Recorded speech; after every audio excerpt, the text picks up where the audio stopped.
Hey YouTube, this is Yirmiyahu Weeps. It's been a little while since I've posted, so I'm going to try to start posting again. I've been dealing with some things like health and whatnot, but anyways, hope everyone is doing well.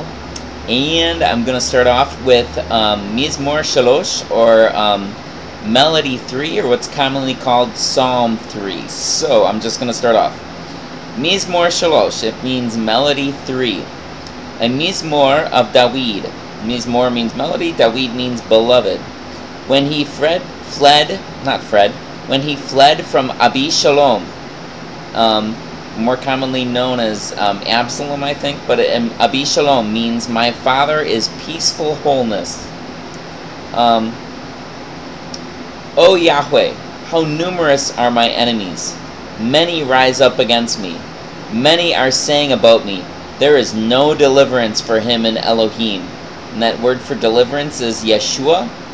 And Elohim is another title that Yahweh goes by, meaning the powerful authority or prime mover or gentle protector. And Yahweh, I'm not sure if that's the exact pronunciation, but I don't think anybody else's that I know of. From what I've heard it is, but maybe it's not. Anyways, it means he exists, or the self-existent one. I'm just going to reread that really quick. O Yahweh, how numerous are my enemies. Many rise up against me. Many are saying about me, there is no deliverance for him in Elohim. Selah, which means pause, as best I can figure out. But you, O Yahweh, are a shield round about me. You are my heavy armament, and the one who lifts my head. Now that shield round about me is basically is a picture of Yahweh completely surrounding him in a protective covering. Okay?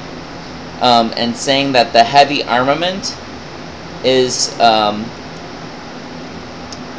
meaning like weight, and also has to do with honor. Like that, when you say that person holds a lot of weight, that they're important and they have honor.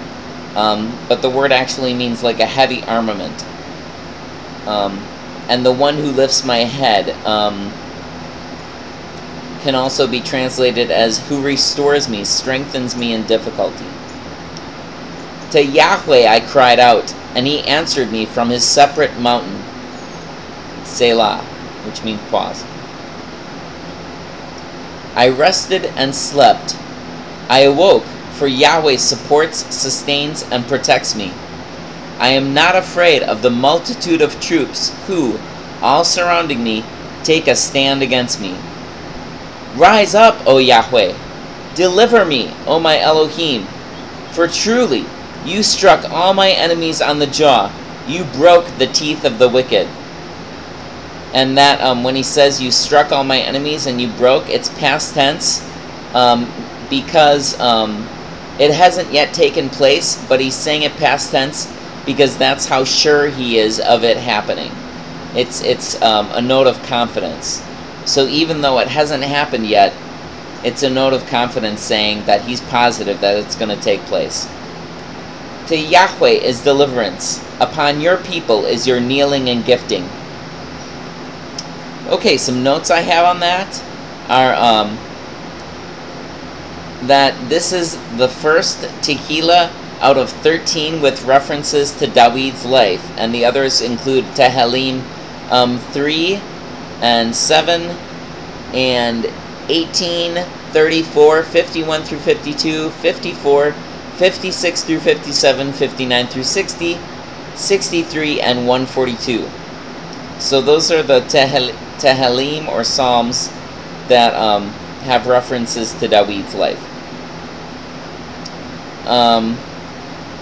Then a note that I have on separate mountain. It's because it's Yahweh's height, his place of authority, and it's separate from everything corrupt, unclean, impure, or less than himself. It's referring to Mount Zion, or Zion, which is also Yerushalayim, or Jerusalem, where his earthly sanctuary was, which was the shadow picture of his heavenly throne room. And you can reference that with Tehillim 2 verse 6 and 48 1 through 2. Okay, when he says, I rested and slept, and I awoke, for Yahweh supports, sustains, and protects me, it's, the phrase is creates a false tension. The rested and slept could be referring to death, because there's a lot of other places in Scripture where sleeping and resting is what's the word I'm looking for? It's symbology for death. It's referring to death. So it could be referring to death, which would indicate that his enemies had indeed triumphed. But the rest of the Tehillah demonstrates this not to be the case. So actually, the tension is resolved already, and the reference to death turns into a statement of victory and security. Also, this could be referring to death and the confidence of resurrection. So he could just be talking about, I'm going to sleep and I'm confident that I'm going to wake up and be okay because Yahweh supports and sustains me. It could be referring to that he knows that he's going to die, but he's going to be okay. And that could be referring to resurrection, which I think is very interesting. Anyways, going on. The phrases rise up and deliver me are Hebrew idioms that frequently preface an imperative calling for action with the call to arise. So take action is basically what it's saying. In poetry here, the two imperatives of the idiom are often distributed between the two halves of the poetic line. Yahweh, my Elohim, being the two components of the compound name, including the description of Yahweh, of the Almighty, which are also frequently distributed between the two halves of a poetic line. So his call to action is rise up and deliver me, and referring to Yahweh, his Elohim, his powerful authority. The one who's above him and above everyone else. Okay, going on. Already mentioned that. 3G, where was I? To Yahweh is deliverance, upon your people is your kneeling and gifting. And that kneeling and gifting is barak, and means to kneel before giving a gift. Commonly translated as bless. In this declaration is seen the ruler looking out for and taking responsibility for the welfare of his people, including deliverance, protection, vindication, and sustained life. So, I like that psalm. Good psalm. I'm sure there's more that I could add, but I can't think right now very well, so I leave it to you to get out of it what you can. Well, let me just look over it really quick and see if I have anything else to offer. Oh, I have plenty of time. Okay.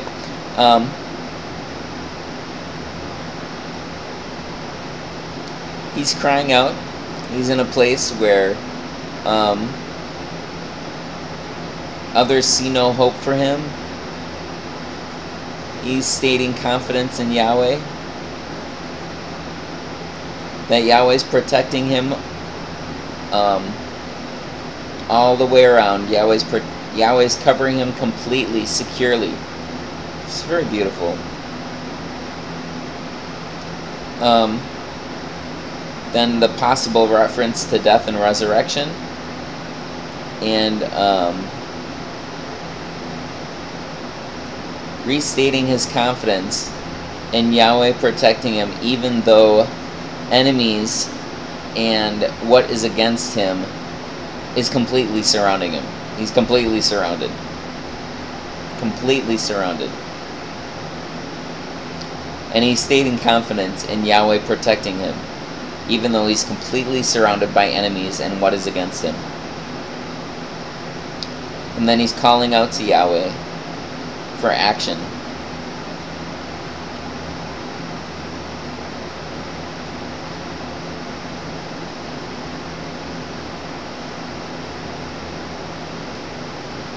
Saying, you struck all my enemies on the jaw, you broke the teeth of the wicked. And you notice that the jaw and the teeth have to do with the mouth, have to do with what they're saying, have to do with... so it's very possible that he's talking about a verbal assault. So it's something, nasty things that people are saying about him. Which I think is very interesting. Anyways, sorry, I wish I could give more insight on that one. I just can't think very well this morning. Okay, I hope this has been good. I hope you're having a good life, and I'll talk to you later. I'm going to do another video in a moment. Shalom. Talk to you later. Hope you've enjoyed. Thanks. Bye.